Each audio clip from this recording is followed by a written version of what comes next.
ইরানের জন্য ব্যালিস্টিক ক্ষেপণাস্ত্র তৈরিতে ব্যবহারযোগ্য রাসায়নিক পাঠাতে গিয়ে চীন হাতে নাতে ধরা পড়েছে এমন বিস্ফোরক অভিযোগ তুলেছেন মার্কিন সিনেটর রিক স্কট। বুধবার সামাজিক যোগাযোগ মাধ্যম এক্সে দেওয়া এক পোস্টে সিনেটর স্কট দাবি করেন, উপসাগরীয় অঞ্চলে যখন যুক্তরাষ্ট্রের সামরিক অভিযান চলছিল ঠিক সেই সময়ে চীন ইরানের উদ্দেশ্যে ক্ষেপণাস্ত্র তৈরিতে ব্যবহৃত হতে পারে এমন ডুয়াল ইউজ রাসায়নিক পাঠাচ্ছিল।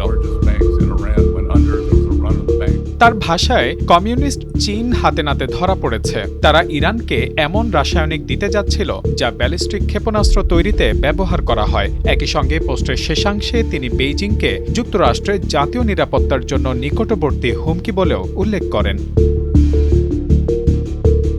এদিকে অস্ট্রেলিয়ার সংবাদ মাধ্যম স্কাই নিউজের এক প্রতিবেদনে জানানো হয়, যুক্তরাষ্ট্রের বাহিনী ১৯ এপ্রিল ওমান উপসাগরে একটি ইরান সংযুক্ত কার্গো জাহাজ আটক করেছিল। প্রতিবেদনে দাবি করা হয়, এমভি তৌস্কা নামের ওই জাহাজটি আটকের আগে ৬ সপ্তাহে অন্তত ২ বার চীনের দক্ষিণাঞ্চলের জুহাই বন্দরে নোঙর করেছিল।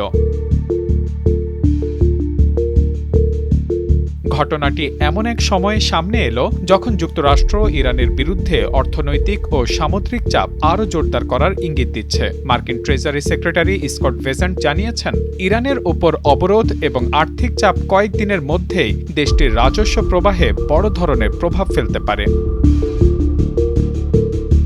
এক্সে দেওয়া পোস্টে তিনি বলেন, যুক্তরাষ্ট্রের নৌবাহিনী ইরানের বন্দরগুলোতে অবরোধ অব্যাহত রাখবে। এতে খার্ক দ্বীপের তেল সংরক্ষণ সক্ষমতা দ্রুতপূর্ণ হয়ে যেতে পারে এবং তেলের কূপগুলো বন্ধ হয়ে যাওয়ার ঝুঁকি তৈরি হবে। তিনি আরও সতর্ক করে বলেন, ইরানের সঙ্গে গোপন বাণিজ্য বা আর্থিক লেনদেনে জড়িত ব্যক্তি বা জাহাজ সবারই মার্কিন নিষেধাজ্ঞার মুখে পড়ার আশঙ্কা রয়েছে। একই সঙ্গে ইরানের অর্থনৈতিক সক্ষমতা দুর্বল করতে ম্যাক্সিমাম প্রেশার নীতিও অব্যাহত থাকবে বলে জানান তিনি।